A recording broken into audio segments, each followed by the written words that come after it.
So people online got copies of Detroit newspaper articles. You will also see them. I will say, trigger warning, there's some murders, there's some fires, kidnappings, horrible things. There's a few happy things.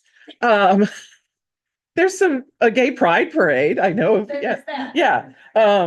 Uh, there's some baseball. But I just wanted you to make you aware, as we're making ghosts, if you feel the need to do Detroit, I've tried to give you information in case you don't feel comfortable with Detroit, but don't feel pressured to do Detroit if you're more comfortable with somewhere else and something pops to mind. But now I'm going to share my screen. No, I'm not, because it's not gonna. Okay, I've got to get my screen ready.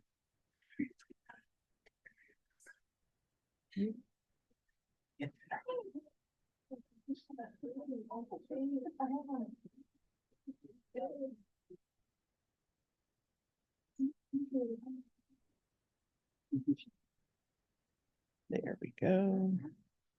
Yay! Yes, Alex is adding those to the chat right now. So, this workshop is creating Detroit's Lost Ghosts. So, it's a making activity born out of this morning's workshop on Detroit, Detroit's Gothic consciousness. Um, so, my name is Chera Kee. I think everyone in the room knows me. But for those of you that don't, I'm a professor of film and media studies at Wayne State University in Detroit, Michigan. And my background is in horror media, primarily zombies, but also haunting and ghost hunting. So a lot of you know by this point that last fall I taught this course. This course is haunted, where I had my students look at supposedly haunted places in Detroit. We heard about that this morning. Um, and you know, ah, go forward. Um, I just wanted to give you a little bit about Detroit itself in case you're not familiar. Those of you in the room, you're in Detroit, so you may be familiar with it, but those of you online may not be. The city uh, was founded officially by Cadillac in 1701, but it's land that was traditionally Huron, Ojibwe, Ottawa, Potawatomi, and Iroquois people, the Anishinaabe peoples. It's situated on the Detroit River. The word Detroit comes from the French meaning the strait. So it was the river of the strait, the Detroit River, that runs between Lake St. Clair and Lake Erie. It's a very important waterway within the Great Lakes system. Because of that, it's always been kind of an important place for trade, for different cultures coming together. Um, in the late 18th century, we get first kind of French explorers and traders, and then the British come in. Eventually, the Americans come in. And the early 20th century, Detroit is known as kind of the automobile capital of the US and then the world. It's where Ford's auto lines started. It's where the Model T was born. But by the mid to late 20th century, we have the industry changing. We have white flight into the suburbs. Detroit becomes a markedly different city. The infrastructure starts to erode. We see the effects of kind of structural racism, economic racism, all kinds of racism, classism, etc. And by the 80s and 90s, Detroit has this reputation as a very dangerous place. It's kind of a boogeyman of sorts. Um, and there was a lot of fears of Detroit, especially played in American media. And this is doubly pernicious because by that point, Detroit was a majority Black city. Um, while many of the stories were overblown, they have persisted. They seem to have a life of their own. And we've talked a little bit about that when we talked about the Crow and other things. Because even today in the 21st century, with all of the changes that the city has undergone, there are still many people that think of it as a dangerous place. Um, and that was one of the things we wanted to kind of tackle in the class is these images of Detroit. Now, these were like we were looking at kind of very specific historical images, but the images of Detroit as boogeyman kind of haunt us to this day, and that's something I want us to think about. Uh, And as we mentioned earlier, these were the places that students looked. And in case you're wondering, there's a picture of Benny Evangelista and his wife and four children. You can find it on the Detroit Free Press website. It was July 1929. It takes up a lot of space on the front page. Poor Benny. Um, but all of the places that we looked at, including Benny Evangelista's home and then the site, were places that were around since at least the early 20th century, if not, the 19th century. But almost all of our ghosts that we found only seem to exist in the period before World War II. In fact, I think in the class, the only ghost I could think of that someone like investigated uh, that occurred post kind of World War II was supposedly the ghost of Prince who haunts the Majestic, even though also he never played there. um, so yeah. Um, an overabundance of white ghosts in Detroit. Now, in class, we read about this. There's an overabundance of white ghosts in most of the Western world, but especially in the US. But also, it tends to be the notable and the famous people, upper middle class versus working class. But I was surprised, and I know some of the students were surprised. We didn't have cholera ghosts for the most part, except for that one funny story. Not a lot of Native American ghosts, not a lot of Black ghosts, and not a lot of working class ghosts. So there are huge chunks of Detroit's history that aren't represented in these stories, which, if we think about why these stories are told, some of them are told to sell something, right? Come eat at our restaurant, drink at our bar, come visit our site. Uh, some are told to kind of add mystique, but none of them seem to be told to actually kind of include the people that might have actually been there. Um, and this kind of led me to two questions, which have been leading my research since I taught the class, which are, if ghost stories are a form of history telling, whose stories are told, whose stories are forgotten? But more importantly, how can we use the form of the ghost story to reclaim missing or forgotten histories? And in particular, I was inspired by my students' work. I will say that a lot. I've been saying that. Um, but there are some other scholars that have really inspired me. And two, I just want to call out because I feel like it really dovetails nicely with what I'm saying here, are Avery Gordon and Sadia Hartman, um, who are working along very similar lines. Avery Gordon in the book Ghostly Matters, Sadia Hartman in the article Venus in Two Acts, because they're both asking questions about how do we tell the histories of the invisible? How do we tell the histories of the things that are hidden, that are forgotten, that are fragmented? Um, and I wanted to actually quote Sadia Hartman. This is from Venus in Two Acts.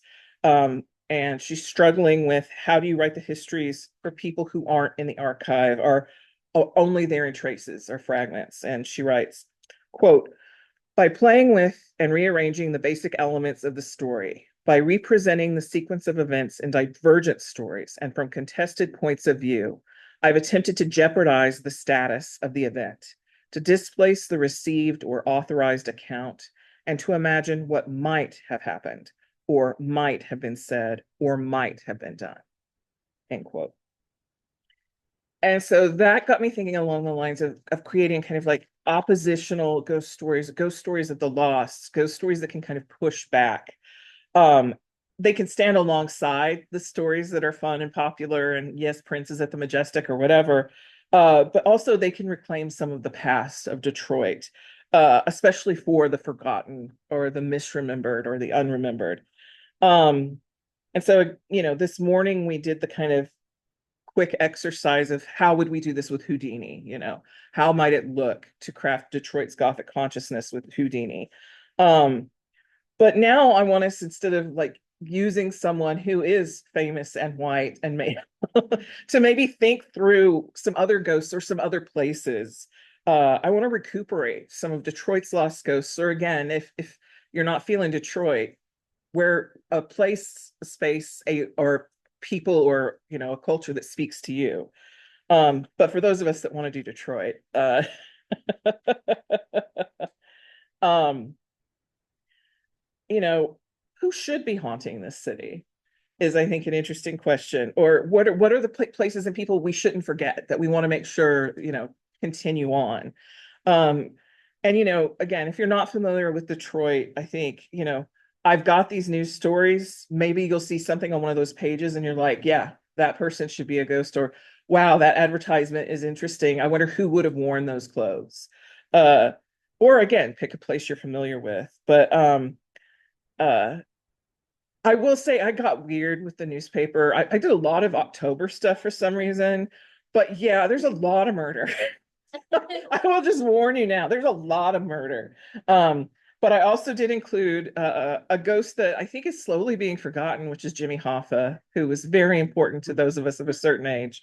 Um, and if you're not familiar with him, please look him up and you might see why he's important to a lot of Americans, but especially I think people in the Detroit area specifically. Um, but as with the roundtable yesterday, I have a Google slide deck set up. Uh, I've also included these QR codes, uh, but feel free to add to the slides there, claim a slide as your own. For those of you in the room, you've got paper, you've got plenty of like stuff, cut, glue, spit, sticker, whatever. Maybe not spit. Um, but I have a bunch of different supplies. You could also, if you're not feeling, like drawing or that way, write. I know we've got some creative writers in the room. But in case you might be having trouble getting started, I wanted to walk you through the ghost I think I'm going to do during this exercise because I'm also going to participate. Um, and my ghost isn't really a lost ghost at all, but a ghost that it's been bugging me. It's a story I want to flesh out a little bit. And so, Belle Isle is a beautiful place in the Detroit River. It belongs entirely to the United States. All of the islands, actually, in the Detroit River are either entirely one nation or the other. Um, it has Detroit to the north and Windsor, Ontario, Canada to the south. It is just over 980 acres large. We know the French settled it in the 18th century, and it was originally known as Hog Island because that is where they grazed their livestock. In the 19th century, the city of Detroit started developing plans to turn it into a park and a place for leisure activities. Uh, when they decided to do that, they decided the name Hog Island wasn't probably the best for their new park. And so they renamed it Belle Isle, supposedly in honor of the governor's daughter and her beauty. By the early 20th century, it had a building for public events, a botanical garden, and the very famous aquarium, which is still around today. It also housed a golf course, a yachting club, which is still around, and horseback riding. So it really was a place you could go and play, especially if you had the time and the money. Um, like a lot of the rest of the city, Belle Isle fell into disrepair in the 80s and 90s. It suffered, things closed, wasn't kept as well as it might have been. But it has since rebounded in the 21st century. It is now the top visited state park in the state of Michigan. Um, I had heard Belle Isle was haunted when I was designing this class, but all I could find out was a bridge on Belle Isle is haunted.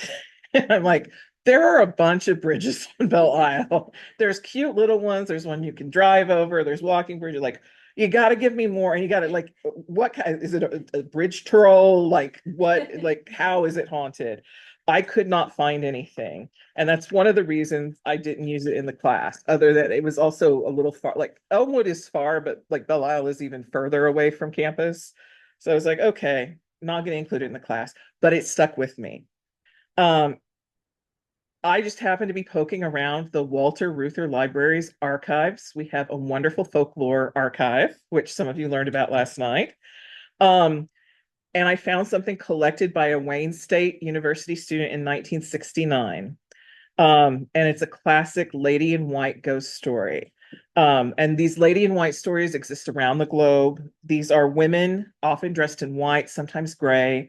Um, they haunt a spot and it is almost always tied to grief. So a lost love, a lost child, a cheating husband, a missing partner of some sort.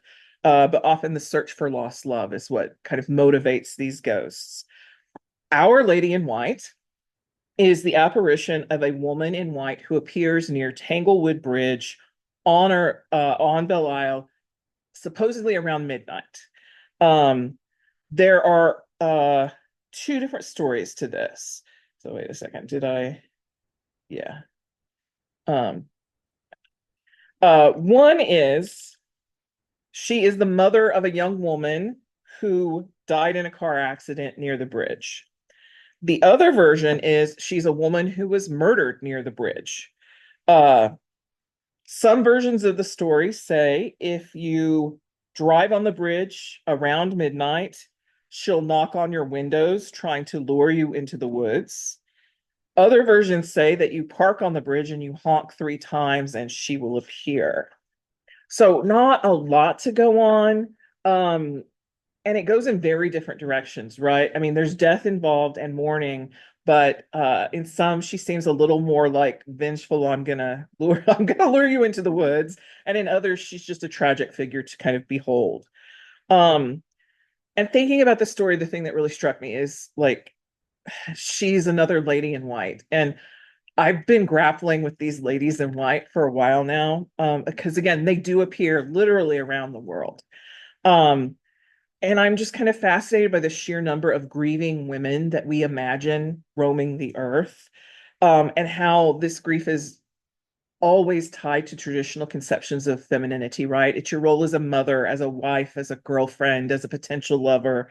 Um, and a lot of these women are nameless. Some have names, but many don't. Um, so they become kind of stand-ins for all femininity, all female grief. Um, and that's kind of what really irritates me about these ghosts is they're so tied to this conception of gendered grief that we lose sight of everything else. And they're tied to their roles as wives and mothers and daughters and nothing else. And I really wanted to do something with this ghost as a result. The other thing that really strikes me about this particular story is it's so tied to the idea of Detroit and the automobile, right? You have to be in a car to do this. You're driving on the bridge. This is not a oh, as I'm walking along. No, you're driving on the bridge, you're honking on the bridge, you're parking on the bridge. And the funny thing is, you can't even legally be on that bridge at midnight anymore. So it's not a good place to go necking unless you want like some sort of ticket. Uh, but I was thinking like, okay, if I'm going to take Hartman and Gordon and all of that to heart, like how would I rearrange these fragments to do something with my frustration about this trope and about kind of the general lack of information? Like there's a lady in white on our bridge and it's like, why? Like, because again, like there's no stories we can really connect to it. So how can I turn this around and rework it? And so my thought was perhaps, um, I want to do a story where women who stop on the Tanglewood Bridge are haunted by the ghost of a car. Uh, but a car that encourages them to talk about themselves and give their names and wants to know more than if they're a wife, a mother, a daughter, a lover. Um, so yes, I'm going to be working on a car ghost as my kind of revenge on the lady in white. Um, and I want to challenge you to make some lost ghosts. Um, those that haunt Detroit or elsewhere. Rearrange fragments, mess with history. Let's have some fun with this. And again, if you're online and you need the links or anything, let us know. But hopefully people will show their stuff. Like if you do something, please come and show it to the owl that will probably hoot at you. And I will be making as well. But yes, that is what I hope we can do with this time. So let's recuperate some history, people. Oh yeah, there's the links again. And it got so quiet.